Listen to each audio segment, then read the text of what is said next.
Hello बच्चों, चलिए दिए गए प्रश्न को समझते हैं। 10 सेंटीमीटर त्रिज्या वाले एक वृत्त की कोई जीवा केंद्र पर एक समकोण अंतरित करती है।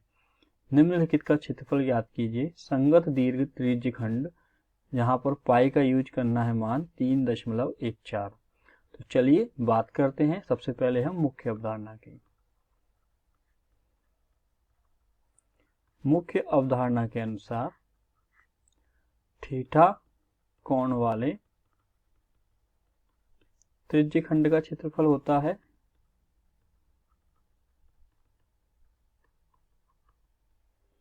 पाई r स्क्वायर थीटा बटे 360। अब चलिए प्रश्न में बात की गई है 10 सेंटीमीटर वाले एक वृत्त की कोई जीवा है। हमें 10 सेंटीमीटर वाला कोई वृत्त लेना है। ये वृत्त का केंद्र है O, ये जीवा है AB। AB जीवा के द्वारा केंद्र पर 90 डिग्री का कोण बनाया जाता है। हमें पता है कि पूरे कोण का मान कितना होता है, पूरे का मान होता है 360। ये 90 डिग्री है तो ये कितना हो जाएगा, यदि हम निकालेंगे तो 360 माइनस 90 करेंगे तो ये आ जाएगा 270 डिग्री। तो ये एंगल हो जाएगा आपका 270 डिग्री। त्रिज्य खंड का हमें क्षेत्रफल निकालना है तो चाप AB के द्वारा, ये हमारा चाप AB है, तो चाप AB के द्वारा दीर्घ त्रिज्य खंड का क्षेत्रफल क्या हो जाएगा वह हमें निकाल लेते हैं। और साथ में हमें क्या निकालना है कि जीवा के, प्रश्न में बोला गया है जीवा के द्वारा, तो जीवा के संगत दीर्घ त्रिज्य खंड क्या हो जाएगा, OAB त्रिज्य खंड का क्षेत्रफल प्लस त्रिभुज OAB का क्षेत्रफल। तो हम लिख लेते हैं जीवा AB द्वारा बनाए गए संगत दीर्घ त्रिज्य खंड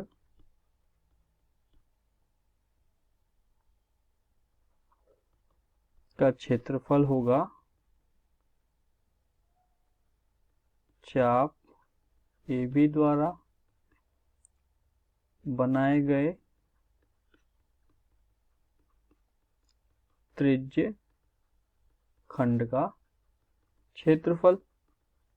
तो चलिए हम निकाल लेते हैं। ये क्या हो जाएगा आपका, ये हो जाएगा आपका पाई r स्क्वायर थीटा बटे 360, जहां पर हमें पता है कि r बराबर क्या दिया गया है, 10 सेंटीमीटर दिया गया है। थीटा का मान हो गया 90 डिग्री, r बराबर 10 सेंटीमीटर हमें बोला गया है। थीटा हमने निकाल लिया 270 डिग्री और पाई का बोला गया है 3.14 मान हमें यूज करना है। तो हल करते हैं हम। पाई का मान 3.14, r स्क्वायर अर्थात 10 गुणा 10, थीटा अर्थात 270 बटे 360। इसको हल करेंगे तो हल करने पर हमारे पास आ जाएगा 235.5 वर्ग सेंटीमीटर। चूंकि यहाँ पर त्रिज्य खंड की बात की गई है, वृत्त खंड की बात नहीं कही। यदि वृत्त खंड की बात करता प्रश्न में तो हम क्या करते, त्रिज्य खंड OAB का क्षेत्रफल प्लस त्रिभुज OAB का क्षेत्रफल यदि हम ऐड करते हैं तब जाकर के हमें वृत्त खंड का क्षेत्रफल प्राप्त होता है। लेकिन हमें यहाँ पर सिर्फ और सिर्फ क्या ज्ञात करना है, यहाँ पर त्रिज्य खंड का क्षेत्रफल ज्ञात करना है। तो त्रिज्य खंड क्या हो जाएगा हमारा, ये वाला एरिया हो जाएगा जिसको हमने अभी हाईलाइट किया है। तो OAB त्रिज्य खंड का क्षेत्रफल हमारा ही जीवा द्वारा बनाए गए त्रिज्य खंड का क्षेत्रफल होगा। तो हमारा उत्तर क्या हो जाएगा 235.5 वर्ग सेंटीमीटर।